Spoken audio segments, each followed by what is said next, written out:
अस्सलाम वालेकुम first year बेटे। Open your chemistry book, page number आपकी बुक का है 231। नेक्स्ट टॉपिक आज हम स्टार्ट करेंगे। टॉपिक हमारा है 10.17 applications of E naught values. One by one इसकी एप्लीकेशंस बेटे आज हम पढ़ेंगे। हमने डिटेल से पढ़ा था ई नॉट। ई नोट को हमने डिटेल से पढ़ा। डिफरेंट हमने केमिकल यहाँ पे रिएक्शंस देखे, उनकी ई नॉट वैल्यूज़ मैंने आपको बताई। ठीक है, आज जो हम चीज़ पढ़ेंगे डेट इज़ एप्लीकेशन। ठीक है, ई नॉट वैल्यूकेशन जो वैल्यूज़ आती हैं बेटे, इसकी एप्लीकेशंस क्या हैं, कहाँ कहाँ पे किस किस पर्पज़ के लिए यूज़ हो रहा है, ये सारा आज हम डिटेल से पढ़ेंगे। तो let's start with the reading. अपनी बुक का पेज नंबर 231 निकालें। टॉपिक हमारा है 10.17 applications of E naught value. पहली फर्स्ट एप्लीकेशन इसकी है 10.17.1 direction of electron flow. We can deduce the direction of electron flow in the wires in the external circuit by comparing the E naught values for two half cell which make up the electrochemical cell. For example, in figure 10.9, these voltage are Ag plus electron Ag, zinc plus 2 electron Zn. E naught values plus 0.80 volt. E naught is equals to 0.76 minus 0.76 volt.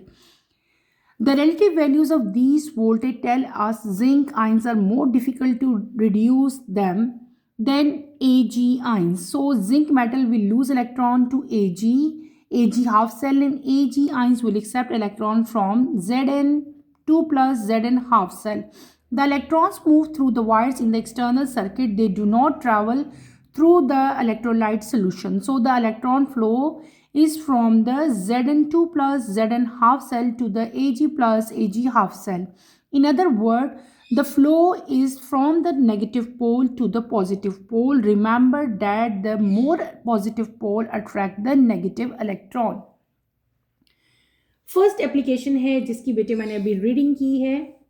ठीक है, first application हमारी कौन सी है? Direction of electron flow. आपको पता है कि electron का फ्लो होता है, उसकी डायरेक्शन क्या है, यही यहाँ पे हमने अभी पढ़ी। और आपने जब हम ये सारा, आपको पता है मैंने आपको डिफरेंट टाइप के जो हैं वो इलेक्ट्रोलिटिक सेल जो हैं वो पढ़ाए।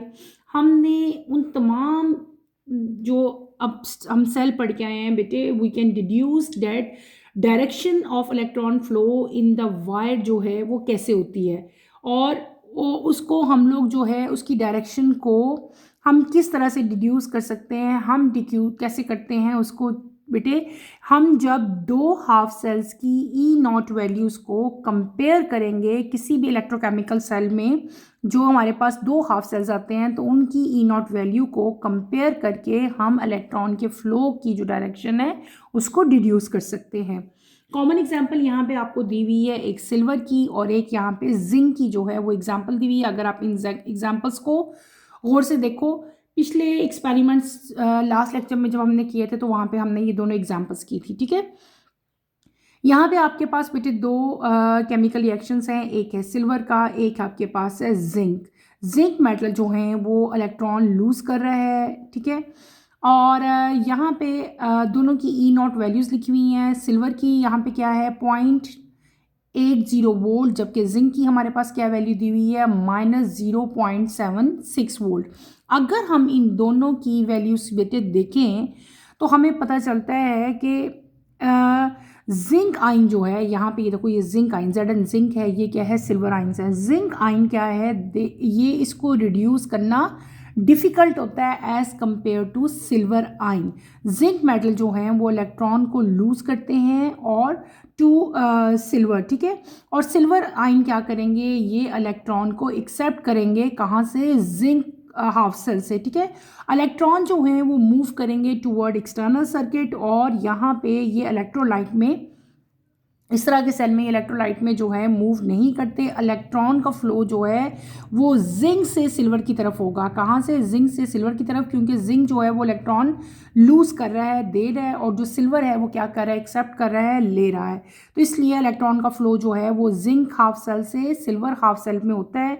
दूसरे वर्ड्स में हम लोग ये कह सकते हैं कि जो फ्लो है यहाँ पे वो नेगेटिव से टूवर्ड पॉजिटिव हो रहा है। ठीक है, नेगेटिव पोल से पॉजिटिव पोल की तरफ आ रहा है, और मोर पॉजिटिव पोल जो हैं वो नेगेटिव इलेक्ट्रॉन्स को क्या करेंगे, अट्रैक्ट करेंगे। ये 2-3 पॉइंट्स हैं जो आप यहाँ पे याद रखोगे। नेक्स्ट एप्लीकेशन की तरफ चलते हैं। 10.17.2 बेटे नेक्स्ट एप्लीकेशन है हमारी, feasibility of A reaction using E not values. Standard electrode potential values E naught give us a measure of how easy or difficult it is to oxidize or reduce a species. The E naught values are listed in order of increasingly negative values for each half equation. The more oxidized form is on the left and more reduced form is on the right. The more positive the value of E naught, the greater the tendency for the half equation of to proceed in the forward direction, and the easier is to reduce the species on the left of the half equation. The less positive the value of E naught, the greater the tendency for the half equation to proceed in the reverse direction, and the easier it is to oxidize the species on the right of the half equation. To check the feasibility of the reaction between magnesium and silver, we need half equation E naught values. Magnesium was supposed to reduce here and silver is supposed to get oxidized. So calculating E naught cell give us reduce and oxidize की values लिखेंगे हम यहाँ पे. Negative value of E naught cell indicates the reaction is not feasible. On the other hand, reaction between Ag and Mg is feasible. For this, E naught will be positive as given below. Zinc has greater tendency to lose electron than copper, so the chemical reaction that proceeds in half cell is in the reverse direction. We can combine these two half equations to show the direction of the reaction in electrochemical cell as a whole. Zn plus copper, Zn2 plus copper. This is a reaction taking place in the electrochemical cell. The reaction between zinc metal and the copper ion is feasible. If the forward reaction is feasible, the reverse reaction between copper metal and zinc ion is not feasible. If a piece of copper metal is placed directly into 1 mole per decimeter cube solution of zinc ion, no reaction take place. The half equation, the direction of the reaction is given by clockwise pattern, reactant product. Starting from the top left as shown in figure 10.10, plot the cell made from the two half cell Cu2 plus Cu, Zn2 plus Zn. अभी बेटे मैंने second application की reading की, थोड़ा सा lengthy topic था लेकिन बहुत इजी टॉपिक है, मैं आपको भी एक्सप्लेन करती हूँ। हमने सेकंड एप्लीकेशन इसकी पढ़ी, that is feasibility of a reaction using E naught value. बेटे सेकंड यहाँ पे जो एप्लीकेशन दी गई है ई नॉट वैल्यू की, वो क्या है कि स्टैंडर्ड इलेक्ट्रोड पोटेंशियल यानी कि जो ई नॉट है ये हमें बताता है, या इससे हम लोग जो है मेजर कर सकते हैं कि किस तरह से कोई चीज़ जो है वो ऑक्सीडाइज हो रही है या स्पीशी जो है वो रिड्यूस हो रही है। ठीक है, ये हमें एक मेजरमेंट दे देता है हाउ टू, मतलब हम लोग उस चीज़ को ईजीली इस चीज़ को हमें पता चल जाता है इसकी वैल्यू देके कि ये चीज़ जो है, ये स्पीशी जो है ये ऑक्सीडाइज हुई है या ये स्पीशी बेटे क्या हुई है, रिड्यूस हुई है। ई नॉट वैल्यूज़ जो हैं इन जब भी वैल्यूज़ लिखी जाती हैं तो बेटे ये हमेशा जब इनकी अगर कोई आपके सामने लिस्ट आएगी या जब भी कहीं भी आप इनको देखोगे लिखा हुआ, तो इनका ऑर्डर हमेशा क्या होता है, इंक्रीजिंग नेगेटिव वैल्यूज़, यानी कि जिस तरह नेगेटिव वैल्यूज़ इंक्रीज होती जाएंगी उसी तरह जो है ये इनको हम लिस्ट करेंगे, यानी कि इनकी वैल्यू अगर आप कॉलम में लिखते हो जब भी, तो उनका जो ऑर्डर होगा वो क्या होगा कि नेगेटिव वैल्यूज़ उनकी जो हैं वो इंक्रीज़ होनी चाहिए, कम नेगेटिव ज़्यादा, इस तरह आप लोग जो है इनका ऑर्डर इसी तरह से जो है वो राइट करोगे। और जो हाफ इक्वेशंस होती हैं वहाँ पे जो ऑक्सीडाइज फॉर्म होती है वो हमेशा लेफ़्ट पे होती है, और जो मोर रिड्यूस फॉर्म होगी वो हमेशा कहाँ होगी, ऑन द राइट होगी। ये भी एक मेन पॉइंट है, इसको आप अंडरलाइन भी कर लो, या आपके शॉर्ट क्वेश्चन आंसर्स में भी आ सकता है या MCQs में भी आ सकता है कि हाफ इक्वेशन में जो मोर ऑक्सीडाइज फॉर्म है बेटे हमेशा वो लेफ़्ट साइड पे होगी, और जो मोर रिड्यूस फॉर्म है वो कहाँ होगी, हमेशा ऑन द राइट साइड होगी।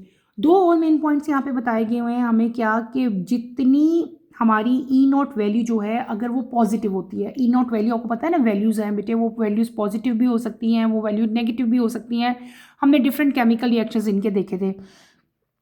तो अगर ई नॉट वैल्यू जो है उसकी वैल्यू अगर पॉजिटिव में आती है, इसका मतलब क्या होता है कि जो हाफ इक्वेशन है उनके पास ये टेंडेंसी ज़्यादा है कि वो अपना रिएक्शन प्रोसीड करेंगी इन फॉरवर्ड डायरेक्शन और क्या करेंगी, स्पीशी को रिड्यूस करेंगी on the left side of the half equation. यहाँ पे जो बात हो रही है वो हाफ इक्वेशन की बात हो रही है। तो आपने ये बात यहाँ पे याद रखनी है, दो बातें हम यहाँ पे नोट करेंगे। एक करेंगे कि जब हमारी पॉजिटिव वैल्यू जो है, जो ई नॉट की वैल्यू है वो ज़्यादा पॉजिटिव होगी, और जब हमारे पास लेस पॉजिटिव होगी, ठीक है। तो ये दोनों आपने यहाँ पे हमने ये चीज़ें देखनी है कि अगर हमारी ई नॉट वैल्यू बेटे उसकी वैल्यू जो है वो मोर पॉजिटिव होती है, तो इसका क्या मतलब है कि हाफ इक्वेशन की टेंडेंसी जो है वो ज़्यादा होती है to move toward forward direction. ठीक है, आपको पता है ना फॉरवर्ड डायरेक्शन और रिवर्स डायरेक्शन हमने अच्छी तरह पढ़े हुए हैं। तो अगर ई नॉट की वैल्यू ज़्यादा पॉजिटिव होगी तो रिएक्शन आपका मूव करेगा इन फॉरवर्ड डायरेक्शन, और स्पीशी रिड्यूस करने की टेंडेंसी भी यहाँ पे जो है वो ज़्यादा होगी या इजी होगी, और ऑन द लेफ्ट साइड है तो इक्वेशन। लेकिन अगर इसके ऑपोजिट हम चलें और हमारे पास अगर ई नॉट वैल्यू जो है वो लेस पॉजिटिव होगी, तो क्या होगा, टेंडेंसिटी जो हाफ इक्वेशन की है वो क्या हो जाएगी, वो प्रोसीड करेगा इन रिवर्स डायरेक्शन। पहले क्या था, इन फॉरवर्ड डायरेक्शन, अब क्या हो गया, इन रिवर्स डायरेक्शन हो गया। और इसी तरह स्पीशी जो है वो इजीली ऑक्सीडाइज हो जाएगी on the right side of the half equation. ठीक है, कॉमन एग्जांपल आपको दी हुई है कि अगर हम फिजिबिलिटी चेक करें कौन सी रिएक्शन की, मैग्नीशियम और सिल्वर की, ठीक है, तो हम किस तरह से चेक करेंगे, आपको यहाँ पे सिंपल बताया हुआ है। ये मैं रिटन फॉर्म में नहीं करवा रही, आपको ऐसे ओरली करवा रही हूँ, क्योंकि हम अच्छी तरह से हाफ सेल जो है वो पढ़ चुके हैं, उसके केमिकल रिएक्शन मैंने आपको रिटन फॉर्म में अच्छी तरह से एक्सप्लेन किए हैं। बेटे आपके पास यहाँ पे हाफ सेल इक्वेशंस दी हुई हैं। मैग्नीशियम +2 इलेक्ट्रॉन आपके पास क्या है, Mg है, सिल्वर है +1 इलेक्ट्रॉन, ये क्या आपके पास आ गया, सिल्वर। यहाँ पे इन दोनों की आपको ई नॉट वैल्यूज़ दी हैं, एक की वैल्यू है -2.32, दूसरे की वैल्यू क्या है 0.80 वोल्ट। मैग्नीशियम जो है वो यहाँ पे क्या हो रहा है, सपोज टू रिड्यूस, और जबकि सिल्वर जो है ये क्या हो रहा है, ऑक्सीडाइज हो रहा है। अब अगर हमने इसकी ई नॉट ऑफ द सेल जो है कैलकुलेट करना हो तो कैसे हम करेंगे, आपको मैंने बताया भी, और हमने इससे रिलेटेड जो है क्विक चेक भी किए थे। सिंपल यहाँ पे आपने क्या करना है, वैल्यू पुट करनी है, इक्वेशन यहाँ पे लिखोगे E not reduce minus E not oxidise. Reduce form में आपको बताया हुआ था कि यहाँ पे मैग्नीशियम जो है वो रिड्यूस हो रहा था, तो मैग्नीशियम की वैल्यू यहाँ पे पुट करेंगे, यहाँ पे सिल्वर की पुट करेंगे, और जब आप इनको कैलकुलेट करोगी तो आपकी वैल्यू क्या आ जाएगी, 1.52 वोल्ट आएगी। ठीक है, अब इसकी वैल्यू क्या आई है, नेगेटिव में आई है, और ये भी मैंने आपको बता चुके हैं, हम पढ़ चुके हैं, आप समझो हम सारा कुछ रिवाइज ही कर रहे हैं इस टॉपिक में, ये नया नहीं है। नेगेटिव अगर आपकी ई नॉट सेल की वैल्यू आती है तो इसका मतलब क्या होता है कि आपका रिएक्शन जो है वो फीजिबल नहीं है, और अगर आपका रिएक्शन सिल्वर और मैग्नीशियम का रिएक्शन जो है वो फीजिबल होगा तो आपकी जो ई नॉट की वैल्यू है वो क्या आएगी, पॉजिटिव आएगी। ठीक है, वो पॉजिटिव कैसे आएगी, पॉजिटिव तो वो इस तरह से आनी चाहिए थी, ठीक है, जिस तरह अभी वैल्यू निकाली है। अच्छा, यहाँ पे एक वर्ड यूज़ हुआ है फीजिबल, सबको पता ही होगा वैसे तो फीजिबल का, लेकिन फिर भी मैं एक दफ़ा बता देती हूँ। वो चीज़ें, फीजिबल का मतलब क्या होता है, पॉसिबल। ठीक है, तो यहाँ नॉट फीजिबल का मतलब है कि वो पॉसिबल नहीं है। तो नेगेटिव वैल्यू जो है, अगर हमारी वैल्यू नेगेटिव आती है तो वो क्या इंडिकेट करती है कि ये रिएक्शन जो है ये पॉसिबल नहीं है, इट इज़ नॉट फीजिबल। ठीक है, और अगर ये वैल्यू पॉजिटिव आएगी तो इसका मतलब क्या होगा कि हमारा जो रिएक्शन है वो क्या है, वो फीजिबल है। ये दो मेन पॉइंट्स हैं जो आप याद रखोगे यहाँ पे, कि पॉजिटिव आएगी तो रिएक्शन जो है वो पॉसिबल होगा, फिजिबल होगा। अगर आपकी वैल्यू ई नॉट सेल की नेगेटिव आती है तो आपका रिएक्शन जो है वो पॉसिबल नहीं होता, इट इज़ नॉट फीजिबल। यहाँ पे आपको स्टैंडर्ड इलेक्ट्रोड पोटेंशियल बेटे टेबल में कुछ दिए गए हैं, कुछ वैल्यूज़ यहाँ पे गिवन है। ये वैल्यूज़ आपने एज इट इज़ याद करनी है, क्योंकि ये वैल्यू आपके MCQs में आ सकती हैं, इसलिए यहाँ पे टिक लगाएं और यहाँ पे इंपॉर्टेंट राइट करें। ये आपको दिए हुए हैं स्ट्रॉन्गेस्ट ऑक्सीडाइजिंग एजेंट दिए हुए हैं, oxidising power is increasing for ions moles on the left side of the equation. ठीक है, ये लेफ्ट साइड है, और यहाँ पे आपको राइट साइड दी हुई है। Reducing power is increasing of ions molecules on the right side of equation. हम पहले भी पढ़ के आए हैं कि जो ऑक्सीडाइजिंग पावर होती है वो कहाँ हो रही है, हमारे पास आ रही है लेफ़्ट साइड पे, और जो रिड्यूसिंग पावर है वो बेसिकली हमारे पास किस साइड पे आती है, ऑन द राइट साइड पे। और यहाँ पे ऑक्सीडाइजिंग में क्या होती है कि इलेक्ट्रॉन गेन करने की टेंडेंसी जो है वो इंक्रीज़ होती है, और जहाँ पे यहाँ पे जब हमारी राइट साइड पे बेटे क्या होगा कि जो इलेक्ट्रॉन लूज़ करने की टेंडेंसी है वो क्या हो जाएगी, इंक्रीज़ हो जाएगी। यहाँ पे आपको कुछ इक्वेशंस दी गई हैं, ठीक है। क्लोरीन है, सिल्वर है, कॉपर है, हाइड्रोजन है, जिंक है और मैग्नीशियम की सबकी ई नॉट वैल्यूज़ आपको दी हुई हैं, कुछ की पॉजिटिव में और कुछ की नेगेटिव में। ये आपने एज इट इज़ ही याद करनी है, ठीक है, क्योंकि ये आपके एमसीक्यूज़ में आ सकती हैं, इसलिए ये ई नॉट वैल्यूज़ आपको याद होनी चाहिए, ठीक है। क्लियर हो गया। उसके बाद बेटे कुछ खास नहीं है, सिंपल सा यहाँ पे आपको हमने अपने लास्ट जो इलेक्ट्रोलाइटिक सेल मैंने आपको बताया था उसमें हमने यही एग्जांपल्स की थी, जिंक की और कॉपर की। जिंक जो है, अगर आप इस केमिकल रिएक्शन को देखो, जिंक +2 इलेक्ट्रॉन, जिंक के अंदर बेटे ये टेंडेंसी होती है कि वो इलेक्ट्रॉन लूज करता है एज़ कम्पेयर टू कॉपर। तो केमिकल रिएक्शन यहाँ पे इस हाफ सेल में जो प्रोसीड करेगा वो किस डायरेक्शन में होगा, वो होगा रिवर्स डायरेक्शन में। जब हम इन दो, ये देखो ये क्या करेगा, ये लूज करेगा, ये क्या करेगा, ये गेन कर लेगा। अगर हम इनको कंबाइन लिखें, मैं ये रिटन फॉर्म में इसलिए नहीं करवा रही क्योंकि बेटे मैं आपको ये ऑलरेडी रिएक्शन करवा चुकी हूँ, अगर आपको याद हो हमने अपने लास्ट लेक्चर्स में ये सारे रिएक्शंस किए हुए हैं, इसलिए मैं ओरली आज करवा रही हूँ। अगर हम इन दोनों हाफ इक्वेशंस को कंबाइन करते हैं तो हमारी फुल इक्वेशन ये वाली बनती है, ठीक है।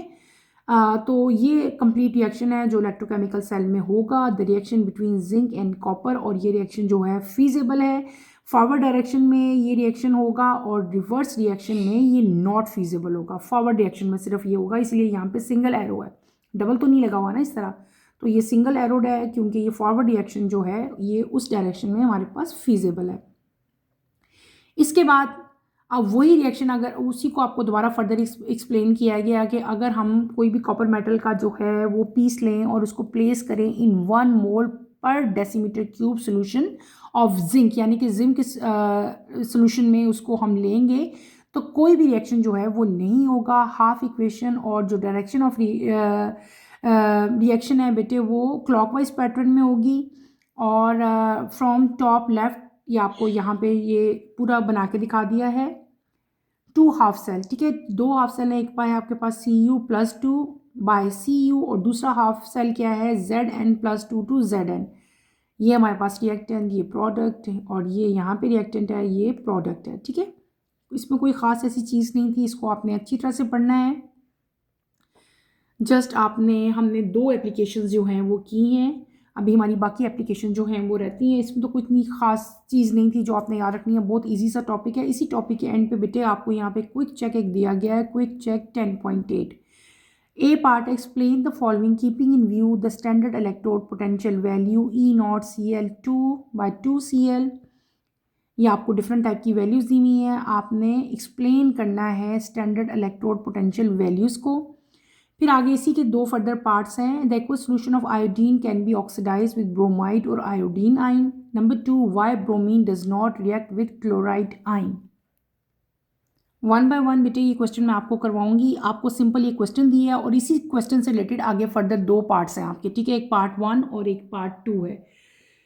आपसे पूछा गया है कि आपने एक्सप्लेन करना है, ठीक है, इनकी स्टैंडर्ड इलेक्ट्रोड पोटेंशियल वैल्यूज़ को देखते हुए आप इसको एक्सप्लेन करोगे। तो बेटे हम क्या करेंगे, हमारे पास यहाँ पे 3 वैल्यूज़ गिवन है। एक वैल्यू E0 की हमें Cl2 2Cl की दी हुई है, एक Br2 2Br की, और एक आपको I2 और 2I2 की वैल्यू दी हुई है, ठीक है। ये वैल्यूज़ हमें क्या इंडिकेट करती हैं, ये वैल्यूज़ हमें इंडिकेट करती हैं कि हैलोजन जो हैं वो एक्ट करेंगे एज ए ऑक्सीडाइजिंग एजेंट। इसको आप लोग राइट कर लो, जो मैं आप लोगों को समझा रही हूँ ना, इसको पॉइंट वाइज अपनी अपनी नोटबुक्स पे आप लोग उतार लो।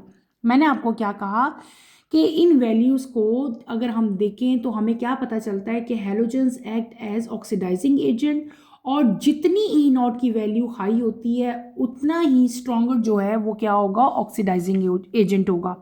आप सिंपली यही लाइंस यहाँ पे एक्सप्लेन करोगे। आप क्या लिखोगे, मैंने आपको क्या बताया, तीनों की वैल्यूज़ पहले आप राइट करोगे, देन आप लिखोगे कि these values indicate how easily the halogen act as oxidising agent.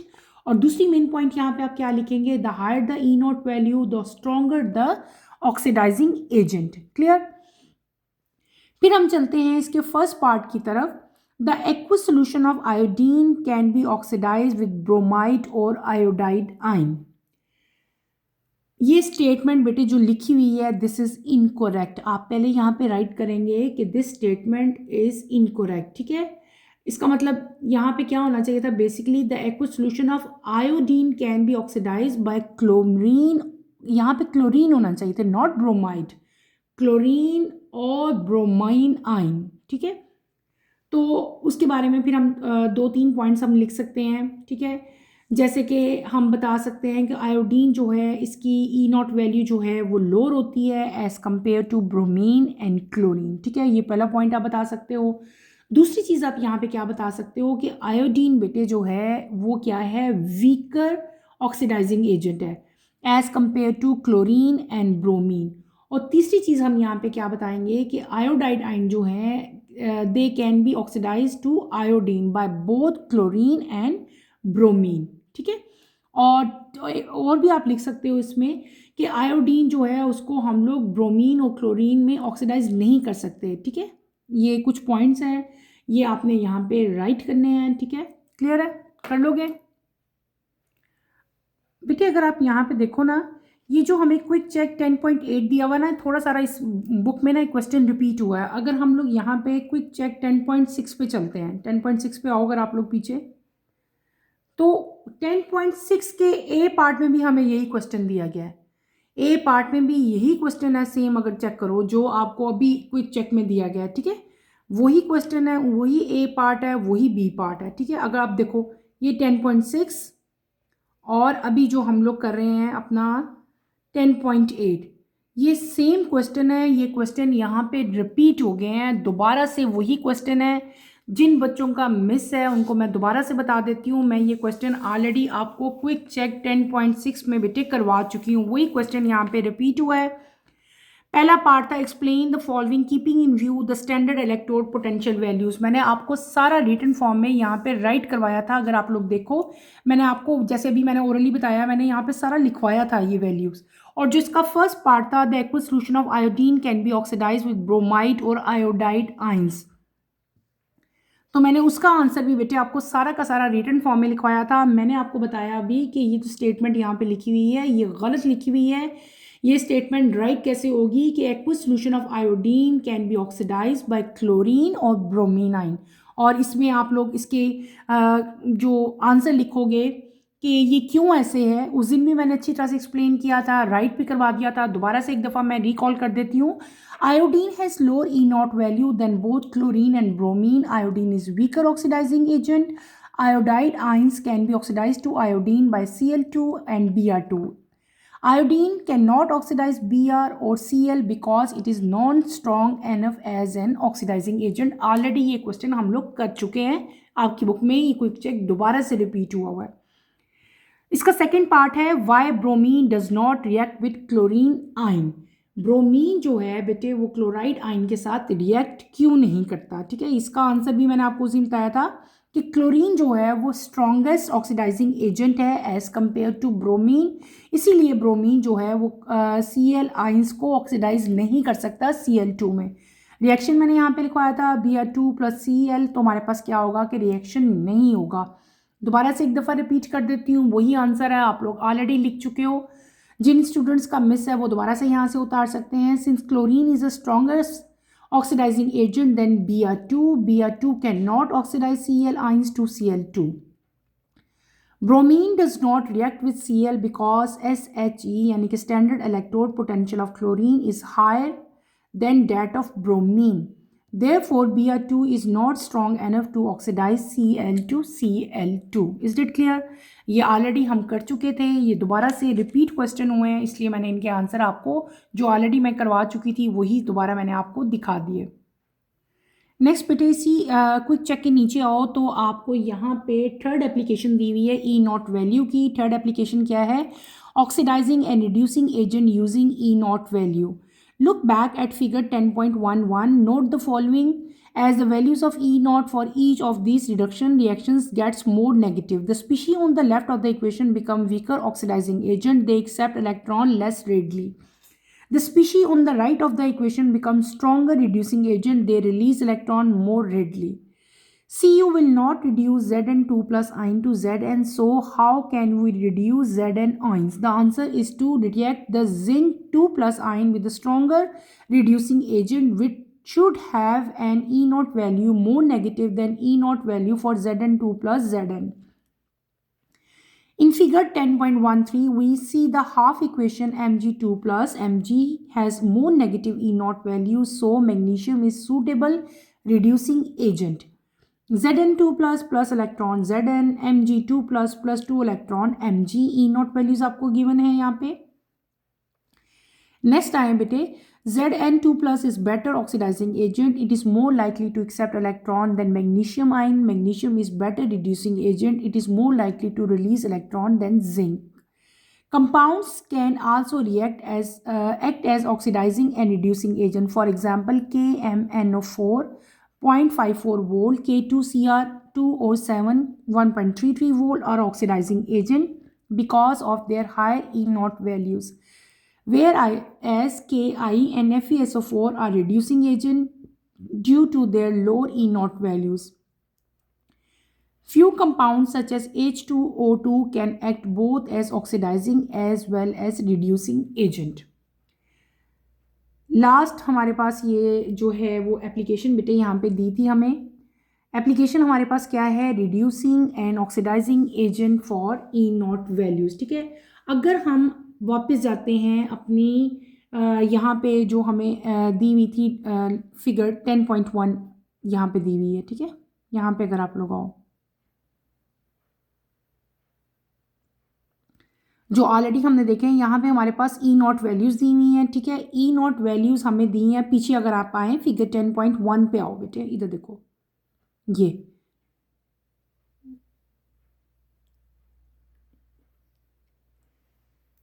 यहाँ पे अगर आप लोग देखें, कौन सी फिगर है, फिगर 10.1.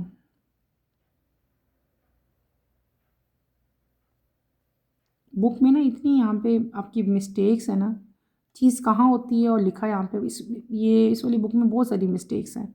बहरहाल एनी हाउ मैं आपको खुद करवाती हूँ. अगर हम देखेंगे ना बेटे, ई नॉट वैल्यू जो है हर जो रिडक्शन रिएक्शंस हैं उनकी क्या ई नॉट वैल्यू हमेशा क्या आएगी, आपकी नेगेटिव आएगी. ये बात आप यहाँ पे रखोगे. हर इक्वेशन के जो जब भी कोई इक्वेशन देखते हो, जो स्पीशी लेफ्ट साइड पे होंगी वो क्या होंगी, they are weaker oxidising agent, और वो इलेक्ट्रॉन को फ़ौरन से पहले क्या कर देती हैं, लॉस कर देती हैं. वो क्या करेंगी, इलेक्ट्रॉन को एक्सेप्ट करेंगी, दे एक्सेप्ट इलेक्ट्रॉन. ठीक है, जो स्पीशी लेफ्ट साइड पे होती है वो क्या होंगी, they act as weaker oxidising agent. इसके अगर ऑपोजिट हम चलें, इसी के ऑपोजिटली अगर हम चलें, हमारी जो इक्वेशंस हैं, हमने इतनी इक्वेशंस अभी बहुत सारी की हैं इलेक्ट्रोकेमिकल सेल में, तो जो species right side of the equation पे होती है वो एक्ट कर रही है as a stronger reducing agent. और स्ट्रॉन्गर रिड्यूसिंग एजेंट क्या करते हैं, वो इलेक्ट्रॉन को रिलीज करते हैं, और जो वीकर ऑक्सीडाइजिंग एजेंट है वो क्या करते हैं, वो इलेक्ट्रॉन को एक्सेप्ट करेंगे. ठीक है, लेस रेडली, मतलब फ़ौरन नहीं करेंगे, थोड़ा टाइम लेंगे. कॉमन एग्जांपल यहाँ पे आपकी बुक में आपको कौन सी दी हुई है, जिंक और मैग्नीशियम की, जो ऑलरेडी हम करके आए हैं बेटे, वही यहाँ पे दोबारा दी हुई है. कॉपर जो है ये जिंक को रिड्यूस नहीं करता. ठीक है, Zn2 प्लस को जिंक आयन में रिड्यूस नहीं करेगा. ठीक है, और आगे आपको जो एग्जांपल दी हुई है जिंक की और मैग्नीशियम की, तो जिंक की जो वैल्यू अगर आप लोग देखो तो ज़्यादा नेगेटिव है, -2.38 है, जबकि जिंक की वैल्यू अगर आप लोग देखो तो वो कितनी है, 0.76 है. इसका मतलब ये हुआ कि जिंक जो है उसकी ई नॉट वैल्यू जो है वो मोर नेगेटिव है as compare to Zn2 plus. So it mean कि मैग्नीशियम जो है वो ज़्यादा सूटेबल रिड्यूसिंग एजेंट है एज कम्पेयर टू जिंक. जितनी ई नॉट वैल्यू ज़्यादा नेगेटिव होती है उतनी ही आपकी स्पीशी जो है वो ज़्यादा क्या होगी, रिड्यूसिंग एजेंट के तौर पे जो है बेटे वो एक्ट करेगी. Is that clear. इसी तरह दूसरी एग्जांपल में आपको, जो अभी हमने जिंक की और मैग्नीशियम की एग्जांपल बताई, मैंने आपको बताया कि मैग्नीशियम जो है वो ज़्यादा बेटर रिड्यूसिंग एजेंट है. और अगर हम जिंक को देखेंगे तो जिंक जो है वो बेटर ऑक्सीडाइजिंग एजेंट होगा. क्यों? क्योंकि वो इलेक्ट्रॉन को एक्सेप्ट करेगा more likely as compare to magnesium, ठीक है। तो मैग्नीशियम जो है वो बेटर रिड्यूसिंग एजेंट है और जो जिंक है वो बेटर ऑक्सीडाइजिंग एजेंट है। इसको आप लोग अंडरलाइन करो, ये आपके एमसीक्यूज में आ सकता है कि जिंक जो है वो ऑक्सीडाइजिंग एजेंट है और जो मैग्नीशियम है वो रिड्यूसिंग एजेंट है, ठीक है।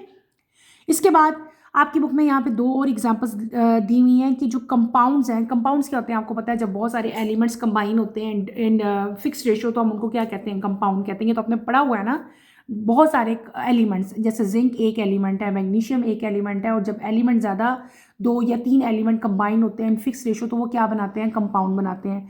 तो कंपाउंड भी जो हैं वो एज ए ऑक्सीडाइजिंग और रिड्यूसिंग एजेंट के तौर पर एक्ट करते हैं। दो एग्जाम्पल आपकी बुक में दी हुई हैं, एक दी हुई है KMnO4 की और एक दी हुई है K2Cr2O7 की, ठीक है। तो KMnO4 जो है, और दूसरी एग्जांपल ये क्या है, ये एक्ट करते हैं, दे आर ऑक्सीडाइजिंग एजेंट, क्योंकि इनकी E0 वैल्यू जो है वो बहुत ज़्यादा हाई है। जबकि पोटाशियम आयोडाइड और यहाँ पे आपको आयरन सल्फेट दे हुए हैं, दे आर रिड्यूसिंग एजेंट, और ये रिड्यूसिंग एजेंट क्यों है, क्योंकि इनकी E0 वैल्यू लेस है। और अब आपको पता चल गया, अब आपको एक आपके पास पिक्चर आ गई कि अगर E0 वैल्यू बेटे लेस होगी तो वो कंपाउंड क्या होगा बेटे, वो होगा एक्ट करेगा एज ए रिड्यूसिंग एजेंट, और अगर E0 वैल्यू हायर आएगी तो आपका जो कंपाउंड है वो एक्ट करेगा एज ए ऑक्सीडाइजिंग एजेंट। और कुछ कंपाउंड, फ्यू कंपाउंड ऐसे भी हैं बेटे, जैसे कि कॉमन एग्जांपल H2O2 की आपको दी हुई है, जो both oxidising as well as reducing agent के तौर पर एक्ट करते हैं। अब ये जो इतनी सी लाइंस हैं इनमें से बहुत सारे ऑब्जेक्टिव निकल सकते हैं, इसको अंडरलाइन करो कि ये दोनों एग्जांपल जो हैं ये स्ट्रॉन्ग ऑक्सीडाइजिंग एजेंट हैं, KI और FeSO4 जो हैं रिड्यूसिंग एजेंट हैं, और फ्यू कंपाउंड जो हैं जैसे कि H2O2 ये reducing as well as oxidising के तौर पर, दोनों के तौर पे जो है ये एक्ट करेगा।